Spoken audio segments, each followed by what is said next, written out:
Nah, yang justru sekarang ini yang berat ini kan kredibilitasnya Pak Jokowi, karena dengan pernyataan dari Pak Kasmujo itu kan orang kemudian ngomong, ya ampun ternyata bohong lagi dan orang sepuh seperti Pak Kasmujo harus dilibatkan dalam soal seperti ini.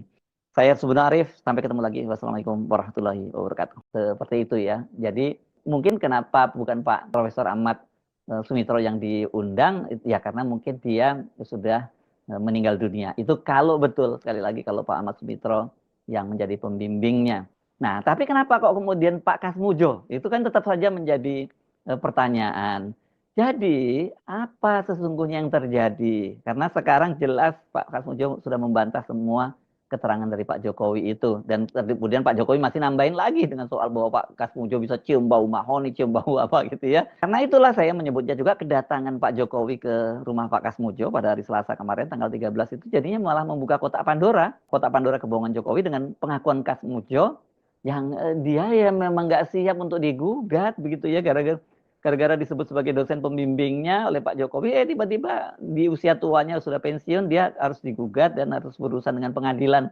Itu makanya kemudian dia menyatakan dia nggak siap, dan waktu itu rupanya Pak Jokowi juga seperti dikatakan menawarkan bantuan hukum kepada Pak Kasmujo, tapi Pak Kasmujo menyatakan bahwa sudah diurus oleh Fakultas Kehutanan Yogyakarta. Jadi apa kira-kira tujuan Pak Jokowi mendatangi Pak Kasmujo itu? Apakah dia ingin agar sinkron cerita dia sebelumnya bahwa dia mengakui Kasmujo sebagai pembimbing akademiknya dan pembimbing skripsinya, supaya Kasmujo tidak membuat pengakuan yang berbeda.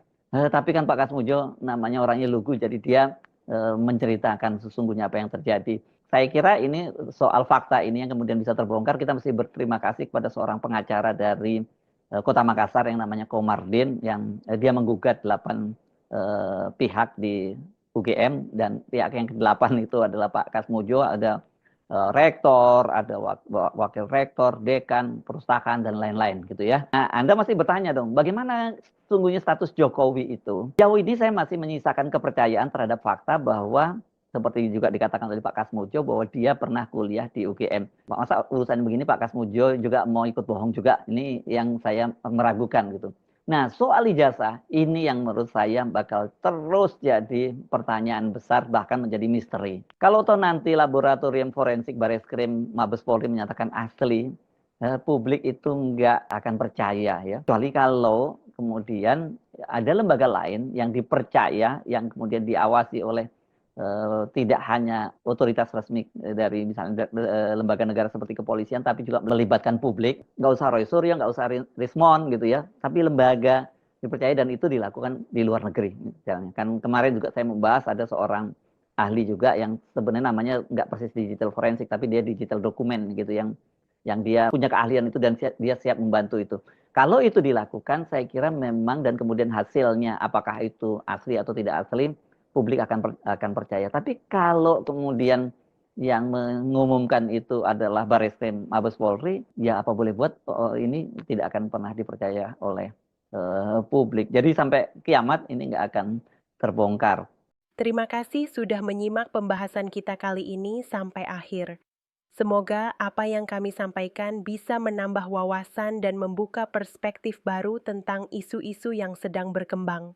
Kalau kamu merasa informasi ini penting, jangan ragu untuk like, subscribe, dan bagikan video ini ke teman atau keluarga. Dukungan kamu sangat berarti untuk perkembangan channel Politik Pintar dan semangat kami untuk terus menghadirkan konten yang objektif dan mendalam. Ya, tulis pendapatmu di kolom komentar. Apakah kamu setuju, tidak setuju, atau punya sudut pandang lain?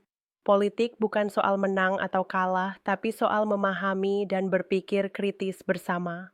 Channel Politik Pintar akan terus hadir dengan analisis tajam, informasi terpercaya, dan pembahasan yang menantang cara kita melihat dunia politik.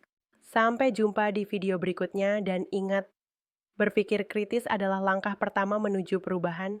Sampai ketemu dan salam cerdas.